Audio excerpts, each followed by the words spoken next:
Poland will go to a second round of voting in its presidential election after no candidate won a majority in the first round at the weekend. The frontrunner is the centrist mayor of Warsaw, who led with 31.2% of the vote. That's only slightly ahead of a nationalist candidate who garnered almost 30%. He's called on those who backed far-right candidates to instead vote for him in the second round. I will not allow the safety of Polish women and men to be threatened by illegal migrants, our economic life and economy by introducing the euro currency.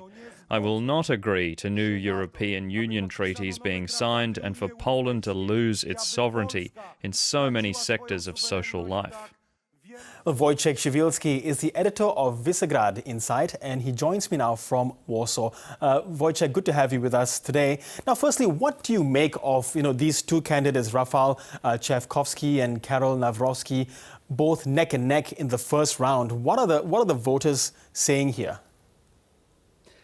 The voters are essentially choosing between the government camp and the opposition. And in this duopoly of two main parties still dominating the scene, they gathered 60% of the total political emotions.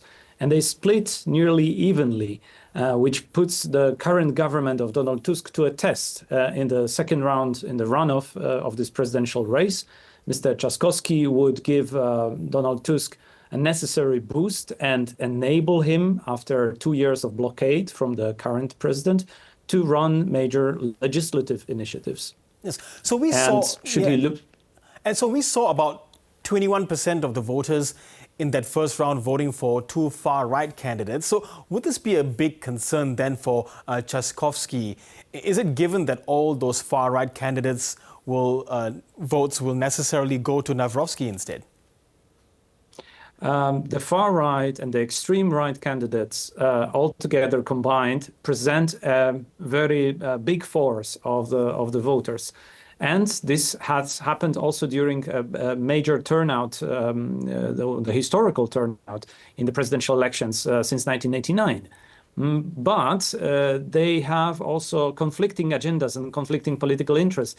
They essentially compete for who's going to be the first and the most important in the far right scene after this vote, and that prevents them from even some tactical unity. So we will see, and that offers also chances for the centrist mayor of Warsaw, who runs on a essentially catch-all party strategy, bringing in voters from the left as well as of center-right.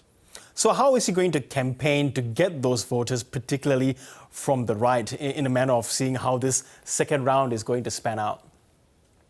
Well, he's going to campaign on the message of security and the message of unity, rallying behind the flag. Poland sees the security being challenged, both by Russia's invasion of Ukraine and at the same time the unstable global order, given many uncertainties coming from leaders like Donald Trump.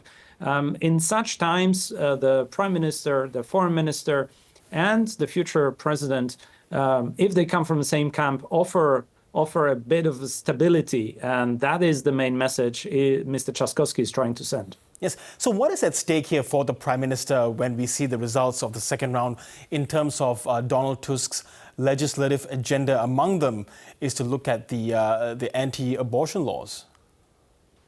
There are many laws, many initiatives that have been promised in 2023 campaign and have not been delivered over the past 2 years. Mr. Trzaskowski, if he wins, pledged to fulfill these duties and sign these pledges and the promises, and to sign into law the initiatives of the centrist coalition government. And if he fails and there is Mr. Nawrocki instead as the next president of Poland, that would mean essentially that there would be a blockade on the major legislative initiatives. The government will continue, but will go an uphill battle in terms of delivering results and stalling the political leadership and initiative Poland enjoys, not only domestically with the current leadership, but also in Europe. Wojciech, I'd just like to briefly speak about Romania now. Nicolae Dan has won that presidential poll, beating the right-wing nationalist George Simeon. What got the mayor of Bucharest across the line with voters, and is this a big boost for the pro-EU camp? That is a big boost of pro-EU camp all over the eastern flank of NATO, in the east of Europe, so strategically exposed to the dangers of Russian geostrategic or geopolitical ambitions. Romania and Poland are the key players, the key countries that are big enough to matter in the defense posture. So Nico Jordan has secured the victory as the pro-EU, pro-NATO, liberal mayor with great performance in setting up a liberal camp a few years back in Romania. And he will now face an important challenge, which is going to be financial and fiscal trouble of the country and of the government.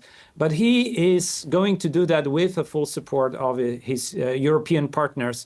And that is the big headache off the table, because the worries were that the ultra-nationalist would win and destabilize this critical ally of NATO and EU on the eastern flank. Okay, Wojciech Przybylski, really appreciate your analysis today. Thank you so much. Thank you for having me.